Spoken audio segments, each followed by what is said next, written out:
Hello, this is my workshop on the false ego and detachment. I did this a few months ago for Ecology, that's the Academy of Modern Applied Psychology. So this is geared mostly towards other professionals, psychotherapists, coaches, clinical practitioners who are trying to help other people with false ego and how to detach from false ego and their contraries, which is what we're all aiming for in life, among many other things, how to attach to our real ego, to our real self, our soul, etc. So this was a workshop, which means there's about 5 other people doing this with me, and we did the exercises together. For now, I'm just gonna go through the lecture here, and you can play along if you'd like. I'm Alexander Campanella, Ethos Ananda. Let's get to it. Okay, first we need some definitions. Ego versus false ego. Ego, which this is just how I'm defining it for this workshop. Ego, meaning the real ego, is really just another word for the self, our identity, the soul. And this is what we are referring to every time we use I or me in a sentence. That's ego. False ego is when we respond to a stimuli as if it's about us, as if it's about the ego, but it's really not about the ego. So that's false ego. When you act like you're responding to something real, but it's not real. It's not really about you, it's about something else. That's false ego. You can also think about it like this. When we become attached to things that are not part of our real selves, that's false ego. So anytime we claim ownership of most things, especially external things, but really almost everything, that's false ego. So we have a right to doing our duty, but not to the fruits of the action. So if I'm doing my job and someone comes in and says, oh, you have to do a different job now, and I get angry, that's okay. That's justified because that's the real ego responding. But if I do what I think is a good job and I get a bad result, my boss says, oh, that was a terrible job, and I get angry, that's false ego. Because I don't have the right to get angry or happy or anything else. The fruits of my labor are not mine. They are just what's been given to me, and I have to accept it no matter what. That's real ego, which is healthy and mature. So here are some examples that you can be very familiar with. You might say, oh, I think they're talking about me over there. We've all kind of had a sense of this before. Especially for me as a foreigner in China, even though my Chinese isn't totally fluent, I can totally tell when people are saying, oh, look, there's the foreigner. So the truth is, they may or may not be talking about me, about us, and it doesn't matter because it's their conversation. It's not our conversation, so we don't have a right to be happy or sad about it. If we do have a strong emotional response, that's false ego, which is unhealthy, and it'll lead to mental illness, physical illness. You cannot have any spiritual advancement with false ego, so we need to do our best to stop this. Another example, oh, she hurt my feelings. Okay, this is wrong. This is very common, but it's also very wrong in a bunch of different ways. One, we don't have feelings. These are not things that we have. We experience feelings. That's a big difference. Feelings that we experience, they simply are. It is. It just exists. Much like the fruits of our labor, they just simply come to us. They are not ours or someone else's. It just happens. More importantly, Others are not responsible for our feelings. Only we are responsible for our own feelings, because our feelings come from inside us. They never come from the outside world. There may be a stimulus that we respond to, so it seems like someone hurt our feelings, but that's not true. That's not the truth. That's false ego. The truth is we chose to respond in a way that seemed like someone hurt our feelings, but really we hurt our own feelings. And it's not even, that's still incorrect. We just had a bad feeling. We experienced a bad feeling, and that's fine. The mature response is just say, oh, that doesn't feel so good. Maybe I'll go out and have a walk and I'll feel better. This is real ego, real maturity. This is what we're looking for. Another example, he crashed into my car. I'm so angry because I love my car. You see how all the different emotions there? So it may be your car because you own it, but it is certainly unwise to get emotional when anything happens to it. And this is true for all external possessions. When we're too attached to any external possession, that isn't, of course, our children or something that's maybe external of us, but not like a possession, not a thing. As far as external objects, external things, we should never be too attached to them because they're not actually ours. They belong to, they belong in part to us, but also in part to the laws of gravity, to nature, to God, to the country, there's so many different things that each little object belongs to, right? And even if we do say, oh, this car, I fully own it, it's fully mine until you die, and then it's someone else's. So it's at least not eternally yours. Nothing is, except for the real ego, the real self. And that is something that we do have the right to be angry about and respond to accordingly. But almost everything in our life is false. It's false ego. So detachment. This is one of the major methods and techniques we can use to override false ego.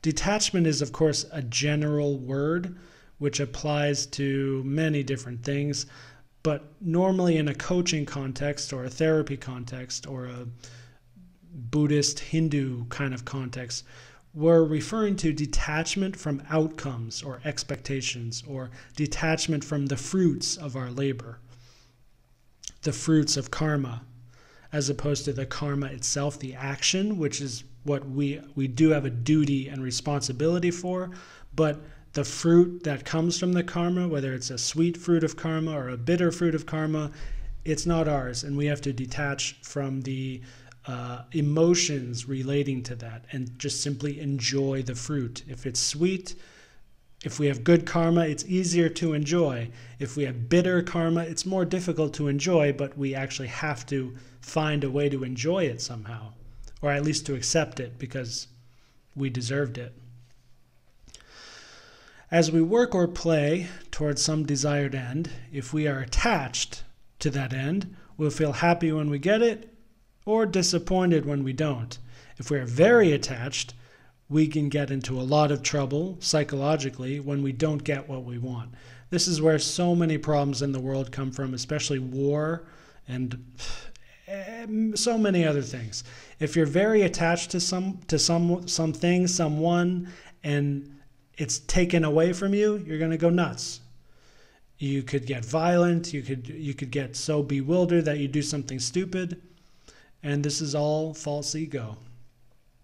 And if we simply detach from these things, then first of all, we won't get into trouble as much. And second of all, it'll be much easier to approach the real ego and to get in communion with our real self and stay there for a long period of time. which is one of our main duties here as human beings. Here's a common question. If I'm too detached, then I won't have any feelings or taste for life anymore, right? Not at all. It will seem that way at first to the neophyte, to the beginner, to the white belt, but when you actually practice this and do it well for a long time, it's the opposite. What detachment gives us is choice, real choice. We have complete freedom to have whatever experiences and responses we feel best for us and others. And this makes sense, right? If you're not attached, if you're not very attached to anything, you can think clearly about what you want, what you don't want, and even forget about the future. If something just happens to you and you're not attached one way or another, you get to really choose how to respond. Oh, maybe I'll laugh. Maybe he said something funny, so I'll laugh. Or maybe he said something funny, but I'll deliberately not laugh to see what happens. Ooh, you get to make all those choices because you have detachment. So let's use the same examples we did before and show how detachment would respond. A detached person would respond in each circumstance. Number one, oh, I think they're talking about me over there. Detachment says, that's fine. I don't mind. Number two, she hurt my feelings. Detachment says, I just noticed some bad feelings in myself. I will try to remedy these feelings as soon as I can. That's all. And this is what you have to do in the beginning, because especially if you're an English speaker, this is probably not true in other languages, but we have these really stupid sayings in English like, she hurt my feelings. It's a nonsense utterance. It's totally against reality, but it's common in English. So even after or once you understand what I'm talking about here, your conditioning will still bring this thought into your awareness of X or Y hurt my feelings. And so at the first point, you'll have to realize, you'll have to just be aware of that thought. And then after that thought goes away in your awareness, you remember, you realize, oh, that's okay. I'm just having some bad feelings. Like I said, I could go for a walk. I'll have a drink. Feelings are really simple. For me to have a good feeling, I can just think of like one joke from a Simpsons episode, from a Jim Carrey movie. I'm instantly happy in a second. It's really simple and easy once you get to a present enough state of mindfulness where you are just living in the moment enough to have that choice. And the more choice you have, the more you will do what's smart and right for you, because we all want what's smart and right for us. So things like false ego, there's many other problems, psychological, spiritual problems that get in the way of our choice, of our real freedom. Number 3, he crashed into my car. I'm so angry. I love my car. Detachment says, this car is not me. Even if it blows up and I never see it again, I can still be grateful for my good health and family, etc. Why am I responding so strongly to this external thing which isn't even me? That's one way detachment would respond. And, I wrote this. I wrote these responses. I made this just out of my head.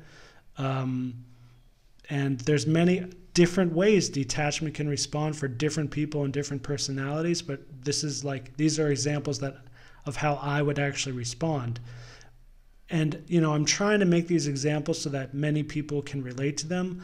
But for me personally, the she hurt my feelings thing, that hasn't happened since high school.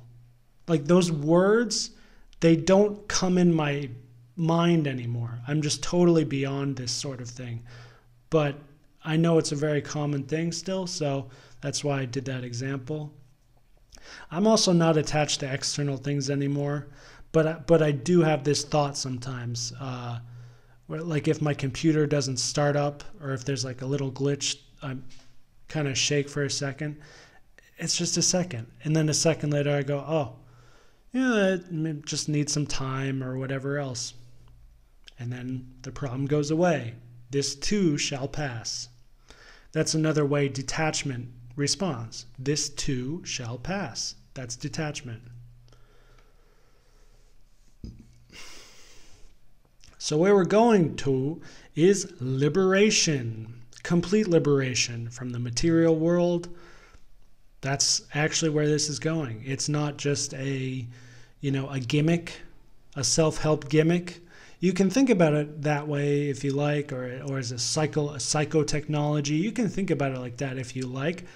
And it is that thing, but when you really do it, and you do it well, as many years as I have, what you get in the end is liberation. You become an actual liberated soul. And that's really cool. So there is a fundamental interplay between detachment and false ego. And as I said before, detachment is actually not the only way you can conquer false ego, but it's a vital connection there. So it's not something we want to avoid. It's something we need to take seriously. So we want to detach from negative stimuli and irrelevant stimuli to get closer to our real ego, the self. Now you could also say being detached from superly positive stimuli is also important to get to the real self. So what's the most positive stimuli we can imagine? I don't know, a sexual orgasm, peak experience on a narcotic or psychedelic or something. Those are tricky because if you're having an orgasm with your wife or with your soulmate and what results from that orgasm is a child, that's actually real ego. Because it's real, we're justified in having an amazingly beautiful, positive experience in these sorts of things. But maybe it's a prostitute and it's in an alleyway behind a dumpster, in which case that's probably false ego. Even if it feels really good, it's false ego. That's not our real self that's acting. That's our temporary senses that want to be gratified. And then as soon as they're gratified, they go back to looking for more things to gratify themselves. It's like addiction. Material life, material world is one big addiction. That's all it is. It's more than that, I guess. So one major goal in life is to eradicate this false ego and stay in union with the self, the real ego.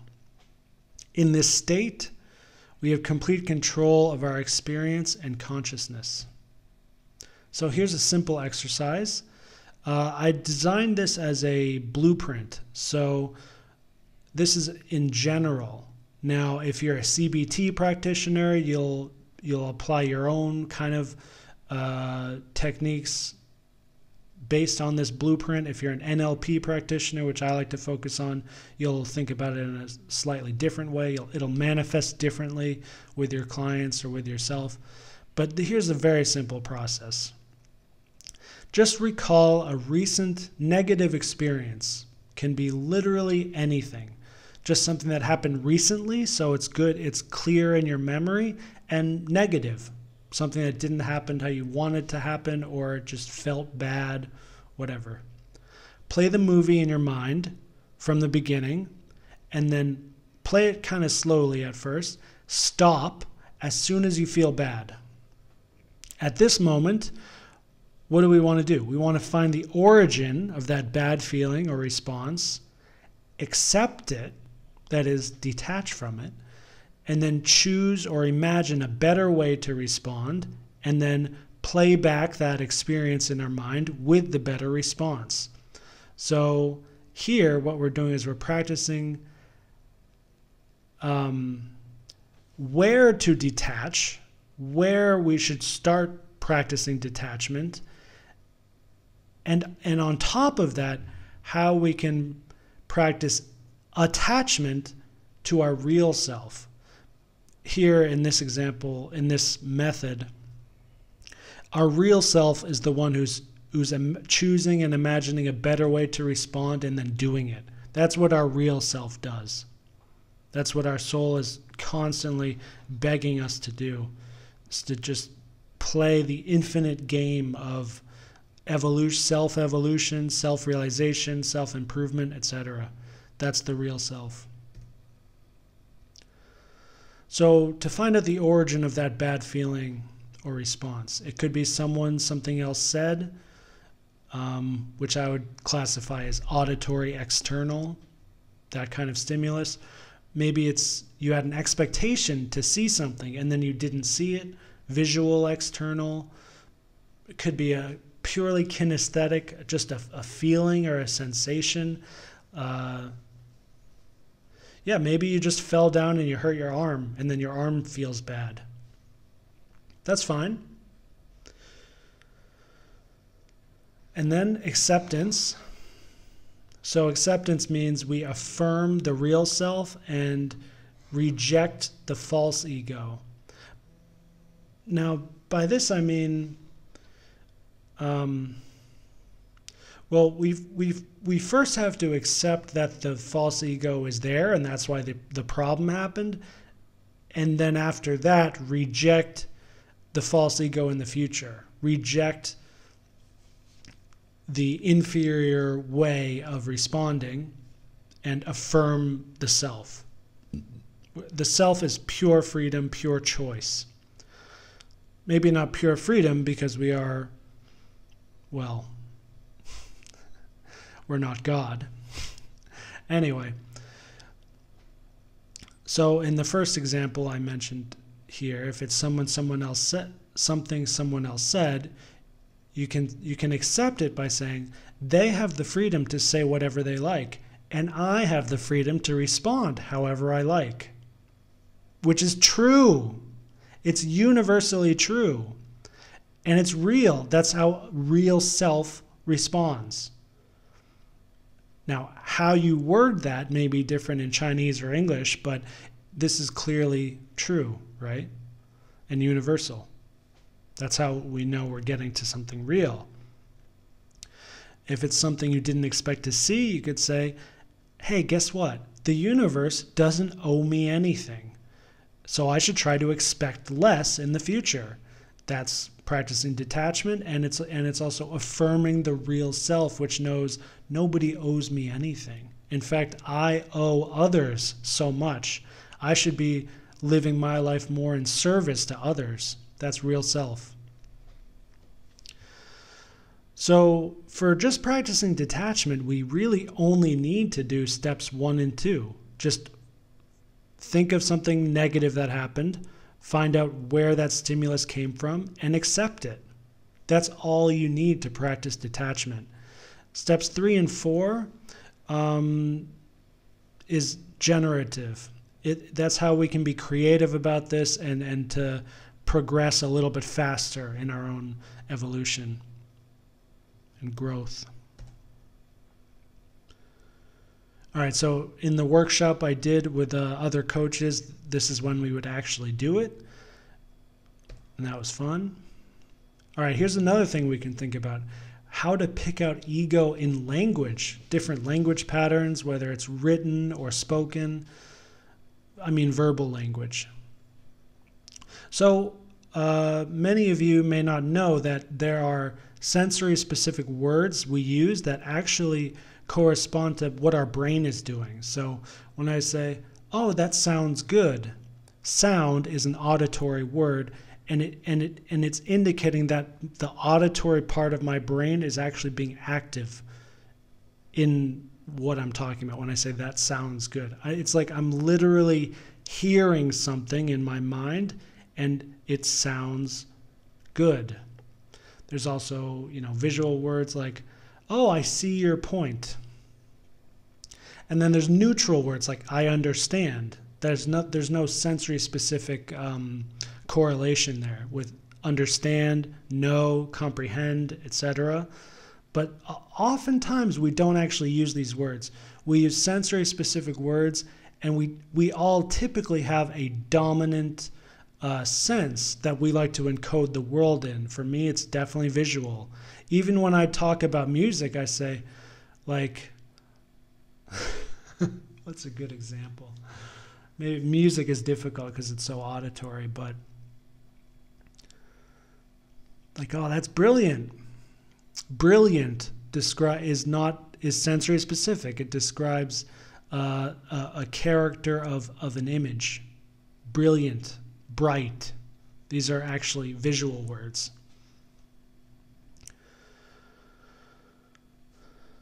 So here's another exercise we did. We just started brainstorming any words to indicate false ego, and then words that indicate real ego. So we had some really cool responses here. This, by the way, is the first time I've known anyone who's done this before. So I'm not claiming that this is definitely a thing in the way that the sensory specific words really are a thing. And you can see for yourself when you're talking with someone and you notice they use visual language a lot. If you match and mirror their language patterns, if you start to use the same visual words, all of a sudden they'll open up to you more, they'll be more friendly with you. And this is just natural. We like to be with people who are like us. And so if you can play around with this, right? If you notice someone using a lot of kinesthetic words, their feelings and emotions, whatever, and you start to use really precise visual words, that'll kind of be jarring to them, as we'd expect. It's a bit subtle, but it's definitely there. And I mean, it's, to me, reasonable to expect that this similar thing is happening with ego. So one thing we mentioned earlier is, she hurt my feelings. That's a false ego language pattern. Like myself and other people have noticed, when you live in real ego and you're very detached, you don't actually use that language pattern anymore because you know it's wrong. It's not real. It's a nonsense word. So it just doesn't occur in your vocabulary anymore.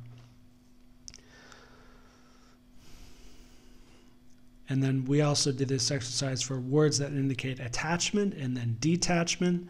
This one I think was a little bit for attachment. It's pretty easy. That's when we use all these big emotional words like passion. I'm so passionate to do it. It means you're attached to whatever you want to do. Detachment, of course, the obvious example is I don't care, but I don't care can sometimes be a bad detachment, like nihilism, or a good detachment, which is detachment. So on that note, attachment and detachment, these things are technically amoral. They're not good or bad. Sometimes they're good, sometimes they're bad. Even in a spiritual context, if we say, oh, I'm so detached. Well, what does that mean? Are you detached from the love of God? In which case, you're not spiritual. Or, oh, I'm so attached. Are you attached to sin? Then you're probably very bad. So it depends what we're attaching to, what we're detaching to. And some things, even in a non-spiritual situation where, yeah, we should definitely have some attachment. There's attachments that are in our physiology by nature that are there on purpose. Like the attachment a mother has to a young child. That's good. That's a natural attachment and it's a good attachment. Now it can be excessive, but there should be some attachment there. There must be at least some attachment there. And also, here's one thing I struggle with is attachment to my own development and happiness. I've noticed I've gotten a little bit detached here, and it's not so good. I don't know what the consequences are for that, but yeah, it's still hard to say. This last year I've been in China I don't regret it at all, and I love teaching here, and I'm in just an incredible city. But if I was more desperate and more attached to my future and my spiritual well-being, I would have not stayed here another year. I would have probably moved to Europe, to Lithuania last year. I was close to, I was 50-50, and I only decided at the last moment. Now, if I did do that, though, then when this coronavirus thing came out, I probably would have been stuck in India with my friend who would have suckered me in there. Or maybe I'd be stuck in Bali, but Bali is a nice place to be stuck in, so I don't know. It's hard to say. Anyway. Of course, there are things that are bad if we're detached to, like our financial situation, especially if you have low income. If you're really poor and you don't care about money, you're going to stay poor for a long time, most likely. And of course, how we act. If you have virtue of character, though, if you've been developing your character and you are a genuinely ethical, virtuous person, then actually you can be very detached to your actions because you will naturally do excellent actions. That's what ethos is all about. So the point of graduating from ethos is that you don't need to think about it anymore. So to me, at this point, ethics is like a fun game. It's not something that like matters intensely. It's very rarely it does. Sometimes it doesn't, and I like that a lot, you know. So hopefully, you know, I kind of pray that actually I'll be put into a situation where I can really make an ethical decision and exemplify my character as best as I can. I pray to be in difficult situations like that because I know I'll come out of it ahead and better. But that's also because I've been working on this for 15 years. So if you haven't, and if not only you haven't been working on it, but you have vice of character, if you're very lazy, very cowardly, very stingy, very vulgar, very vain, if you have all those vices and you're detached from your own behavior, you're going to be even worse. Most likely. Now, here's another interesting thing about detachment. This is an essential part of mastery in all crafts, art, and work in general. For example, could Michael Jordan be the best basketball player if he was super attached to scoring every shot? No, it's the opposite of that. It's because he was so detached and so willing to miss so many shots, that's why he's the best. See how it's, and this is one thing every master will tell you. It's not that I am more successful than you. It's that I'm better at failing than you. I have made more mistakes than you. I've failed more times than you. And that's why I've gotten better. It's really simple, right? So when you're detached from the outcome, it's way easier to make so many different mistakes. One presupposition of NLP and CBT, this kind of change work, is that we can witness our own consciousness, our own mind, and change it. If that weren't true, we could not be practicing what we're doing now. We could not practice NLP, CBT, any other kind of therapy. So a fundamental assumption and presupposition here is that we can, first of all, witness something that's happening in our life and then have the power to change it. So maybe we're good at witnessing something in ourselves, but in order to actually take action and change it for the better, we're going to need to detach ourselves from some expectation we might have or strong emotions. Too much passion can definitely be a problem at many different times. Oh, but here, what I wrote in the notes here, it's even simpler than that. It's even more fundamental, actually.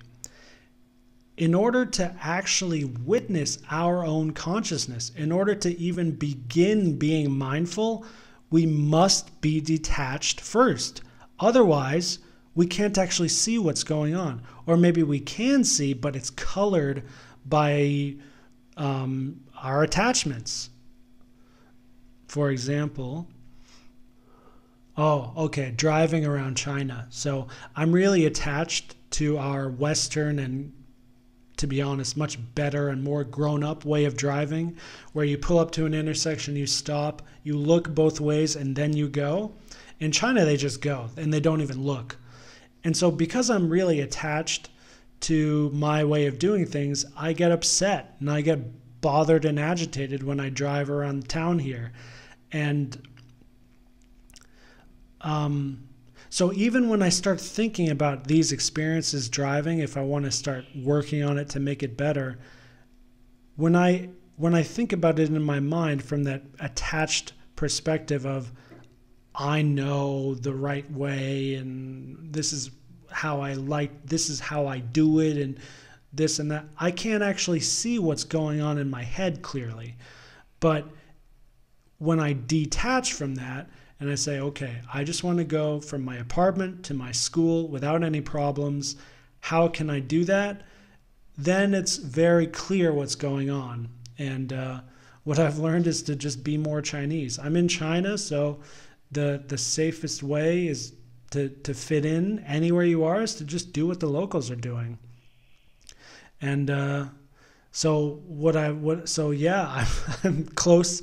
Every day I'm close to having an accident because they're just terrible drivers. But I do what the locals do, which is I don't get upset, and that's the spiritual and psychological empowerment from that is incredible. I'm serious. Like having close calls every single day. You get out on the bike and you just go on the road, and someone is close to swerving into you, you're close to swerving into someone else. You have to jam on the brake all of a sudden because some guy's an idiot. When all that happens all the time and you're totally detached and you just kind of smile, there's a very slight smile with most Chinese around here, and this too shall pass. It just happens and you just go along. That's good.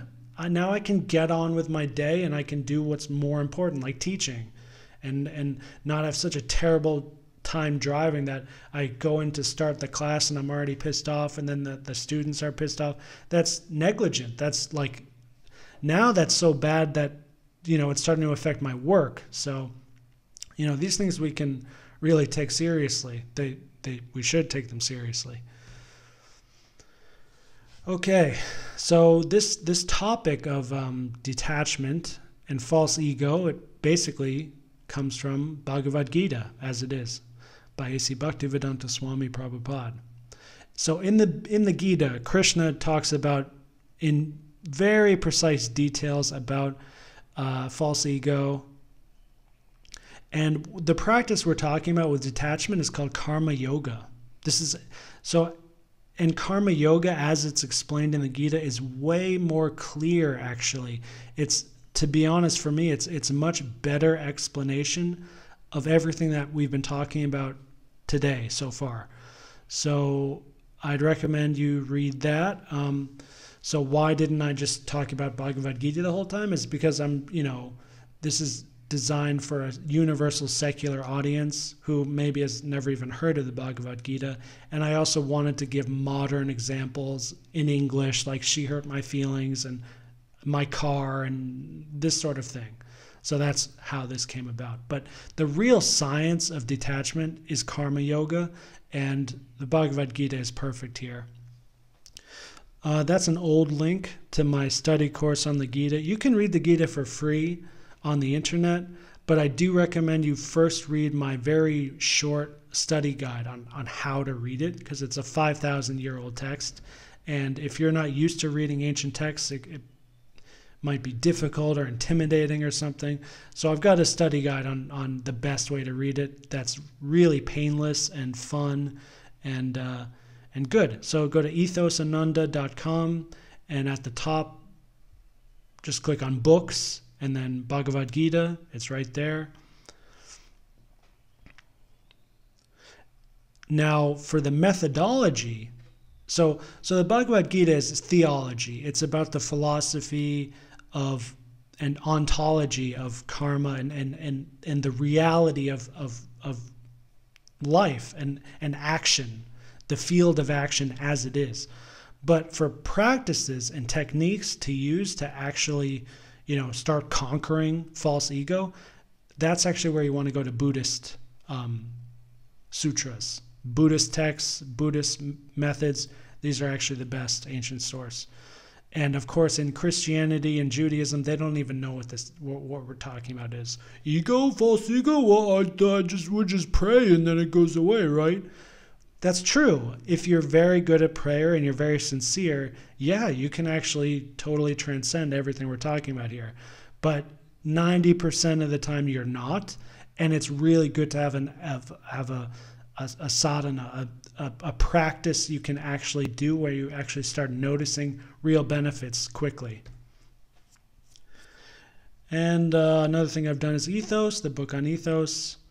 You can go to my website, ethosananda.com, for more on that.